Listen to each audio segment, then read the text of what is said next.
ngafelubala oh yeah ingabe yini bayangitshela lapha ehamba khona bathi kimi izintombi zami ngicela ukhuluma iqiniso. That was so bad. That was really bad. Dualambo maseve, this week we are in the Mercedes Benz GLA200 AMG line and we are going to have a conversation.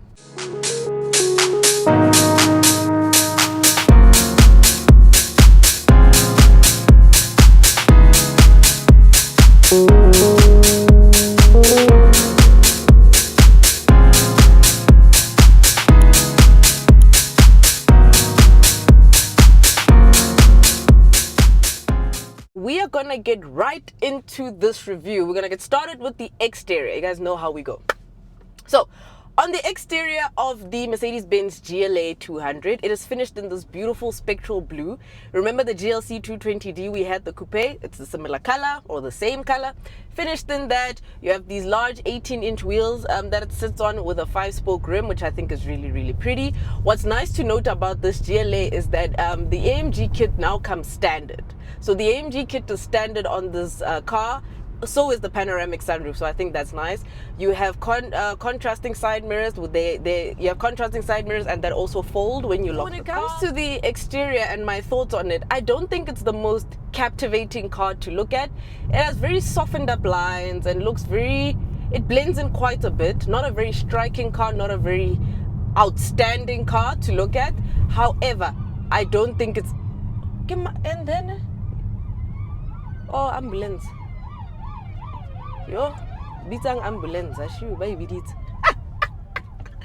but yeah, on the exterior, I don't think it's one of the most outstanding cars to look at. However, this blue color, obviously you guys know me, homewrecker blue, I think this color is very, very nice. But on the exterior, I would have loved some sharper lines, you know, just a bit of a more sportier look. Looks very softened up, looks very luxurious and very plush. So very much in two minds about the exterior looks, but I think you can get away with it. Moving on to the interior of the Mercedes Benz GLA200.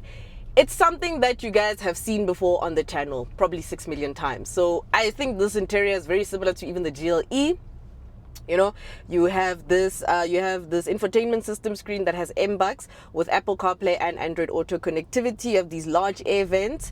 You also have your climate control buttons, which look like fighter jet buttons. You have a digital cluster up in front of you. You have this nice AMG flat bottom steering wheel with the red stitching in it, and this multifunction steering wheel with haptic touch buttons. You have memory seats. You have electrically adjustable seats for the front passengers. I've noticed that some cars don't give the passenger seat electric seats, but I like that they put it in here. So very much a Bob standard A-class entry-level kind of Mercedes-Benz interior. Not an eyesore, but it's something that I've seen one too many times. And then you have a white roof lining. You also have the sunroof that I mentioned earlier. You know, when you go back down to the center console, you have 2 cup holders, a USB-C port up front. You have a wireless charging bay. You also have this little ashtray thing. I don't like this thing. I've always said that I'm not a big fan of that. I think it was just a mismatch thing. So you have that. You also have ambient lighting in this car. So very nice, very well equipped kind of interior.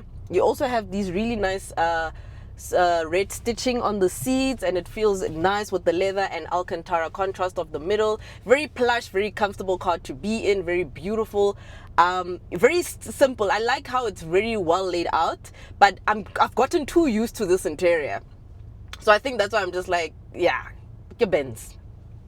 You know, get Benz. There's no aftermarket sound system in here. We'll obviously get into that a bit later. But if you do want a Burmeister sound system, I think you pay about 13,000 extra. You have flappy paddles. So yeah, very much this interior, guys, you've seen it. So now let's get into the drive. What is powering the Mercedes Benz GLA200 AMG line? So this vehicle is the petrol variant, so it's the entry. And this is powered by a 1.3 liter engine that produces 120 kilowatts and 270 Newton meters of torque. They've now updated it and put in a 48V mild hybrid system to it. So now it makes the output, it gives it 10 extra kilowatts, so you're getting 130 kilowatts from this vehicle. However, as I've been driving this car, from my knowledge with hybrid Mercedes Benzes, you do get significantly more range. And secondly, you also get like a little charging thing by the petrol gauge. I don't see it here. So maybe it's a very demure, very cutesy kind of hybrid. I spend too much time on TikTok. So I think it's just that kind of hybrid. But yeah, that's what's powering it. And in terms of the drive, look, it's not bad. It's not a bad drive at all, but it's not particularly the most engaging petrol engines that I've driven. This is a very sentimental car to me, as this was my first Mercedes-Benz test car back in the day. I got a GLA on test. I got this one and the diesel one. And by far, the diesel GLA is the one to have. It's a 2-liter diesel. That's the one to have. The 1.3-liter engine, I also experienced it in the A-Class last year, in the A200. Very much a bit of a lackluster engine, makes a lot of whining noises. It seems like it's trying to scramble for power, and it like when you put your foot down, it just like it revs a bit too much, and you start to be like, are you fine? Like it sounds a bit frustrated and a bit burdened. So probably the least engaging petrol engines I've ever been in, and particularly I'm not a big fan of this displacement at all. I would rather opt for a diesel GLA. Fuel economy, I'm doing 8.3 liters per 100 Ks. I have a heavy foot, so when it comes to fuel economy, sometimes it just goes out the window. I'm someone who needs to be buying hybrids or diesel engines because they'll last me a long time. When it comes to petrol cars, I know that I'm always trying to put my foot down. But yeah, so like I said, the 1.3 liter is not the most engaging. Would have loved for them, since they have updated this car, to give it a bit of a better displacement. Maybe a 1.5 liter petrol. I think that would have been a bit better, because this is tried and tested and a bit worn out. Because yeah, in terms of driving dynamics and how the car's built, suspension, chassis and everything, you do feel a lot of the bumps. You do feel a lot of the, the things on the road. Like you do feel them when you're driving across. So very mixed feelings about the everything. However, what's nice about this car is that the gear changes are really good, so I'll give it that. And I love how how compact it is. So it's very nimble, very agile, cut and paste, tate, whatever. And in high speeds, it gets significantly better. It's just now when you're idling and at slower speeds and at lower speeds, it just gets like, it's a bit frustrating. I hope I made sense in terms of talking about the driving dynamics of this car. But let's get into what I like and what I don't like about the GLA. First things that I don't like is this displacement. This 1.3 liter engine does no justice to this car. I think they really need to change it. Number two, I think they've really overdone this interior in almost all the cars, and it needs a bit of a change and an overhaul. I think with the money that I'm paying for this car, I would like a better interior. However, the things that I do like about this car is the boot space and how agile and compact it is. I love cars like this, very easy to park, you just go anywhere and everywhere, tate, cut and paste, like I said. So I love the compactness of this car. So yeah, those are just the few things that I like and don't like about this. So now let's get into the verdict. What does Riba think of the GLA200? What does Maseve think? Okay, so like I said, I like this car a lot. However, it's in a very concentrated segment with cars such as the BMW X1, you have the Volvo XC40, the Audi Q3, you can even add the Q2 in there, and the Lexus UX300. So quite a number of premium cars in that segment. And I think that the GLA does not shine as best as some of the cars I've mentioned. Let's put it into perspective. When it comes to the pricing, I've been beating my head up this past few days about the pricing, because there's no clear-cut communication on Mercedes-Benz's pricing. When you go to the configurator, it says 836,000, but when you go to the website and download the brochure, it says 914,000. It says 914,000. So I think the configurator omits the CO2 emissions taxes and all those things, and the VAT, or I think something like that. So for the sake of this review, we are going to put this car as listed on Mercedes-Benz SA's website as 914,000. So this vehicle is priced at 914,000 bana ba ko gae. Benzi tuti top. I'm so sorry to say this, but 914,000 for a 1.3 liter engine that drives like this is a bit criminal. Put it into perspective, guys. You have the BMW X1, which is a 1.5 liter petrol. You get a 2 liter diesel there. I think you also get a bit of a bigger engine in the Volvo. And you also get a bit of a bigger engine. I think the Q3 is a what? Q3 is a 1.4. I'm not sure. But for the sake of this review, we're going to compare it to the X1 and the Volvo XC40. So you can argue that 914,000 is justifiable because AMG comes standard. So you can get the sunroof standard and the kit standard, which is a nice touch. But if I go to the BMW X1, right, and I configure the X1, I take the X1 18D X line or the petrol one, whichever one let's say petrol for petrol. I take the petrol 1.5 liter, I think it's a 1.5 liter, and I add some extras. I can get Harman Kardon in there, right? Burmeister for me, I can add Burmeister here and add another 13,000. That makes it almost 930,000. And Burmeister is not even the nicest sound system out there, right? So already the X1 on paper is winning. Secondly, in terms of the looks, I have mixed feelings about the looks of the GLA. Then I go and look at the X1 and I'm like, the X1 looks better, looks a bit more sportier, looks better, it looks a bit more sportier, it's nicer. You have bigger wheel, like that big wheel. Like the X1 for me makes a bit more sense, right? Holistically. The interior of the BMW X1, you have the curved display. Please watch my video on the orange X1 and even the iX1. You have such the curved display, you have so many niceties in the X1 that I think that it is the better car. When we put the Volvo into the mix, the Volvo's pricing for the Ultimate is 775,000 Rand. You add some extras, you're still not going to touch 900,000 Rand. And that's the point I'm trying to make. That 914,000 Rand is a bit crazy for this car. I am sorry to say it. And to make matters a little bit worse, I'm busy saying that you guys should get the GLA200D because it's the better car. The GLA200D is 974,000 Rand.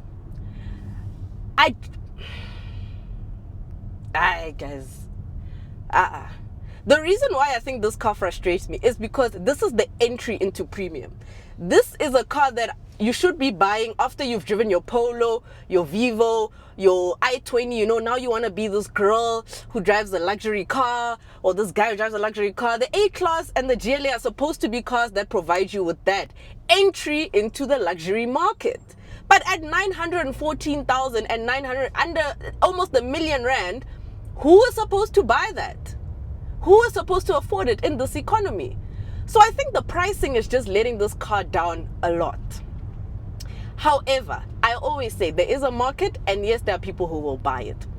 If it is up to me, I would say to you, please consider doing this hierarchy when you're looking for a car in this segment. Look at the X1, move on to the Volvo, move on to the Q3, then look at this. But I think if you are very much someone who loves premiumness but also wants to, not necessarily on a budget, but you want a car that makes value for money sense, even if you're paying like 800, 900,000 Rand, I think the X1 would be the best fit out of apart from the GLA. So the pricing for me, I can't reconcile it.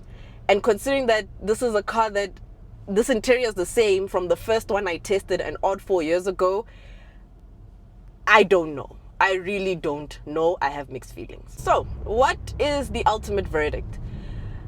I think the GLA is a beautiful car. There is a market for it. There are people who will buy it. I've seen quite a few of them on the road. So clearly there is some likening to it. Great boot space. You know, the interior quality materials are very, very good.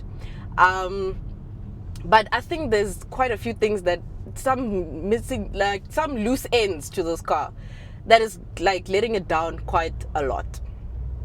I don't know if I'm getting this review right. I feel very conflicted about this car, and I feel like I'm stumbling, and like, you know, I just feel like I don't understand why we got to the pricing of 914,000.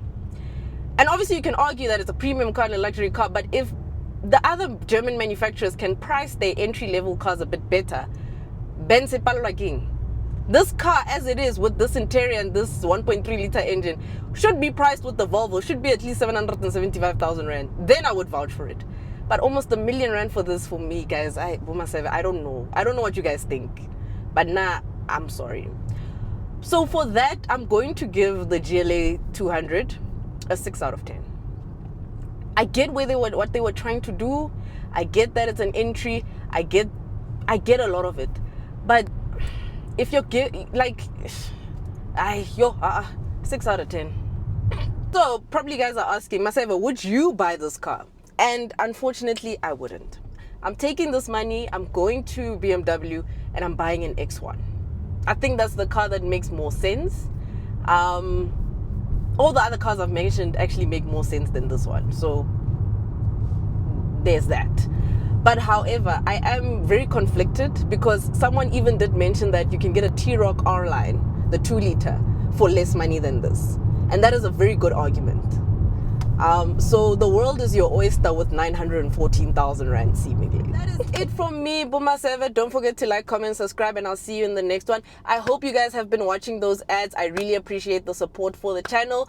Road to 40,000. I'm just saying random things now. But yeah, thank you guys so much for watching. Let me know what you guys think about the GLA200, Maseve. Let me know what you guys think. Would you get this for 914,000 rand?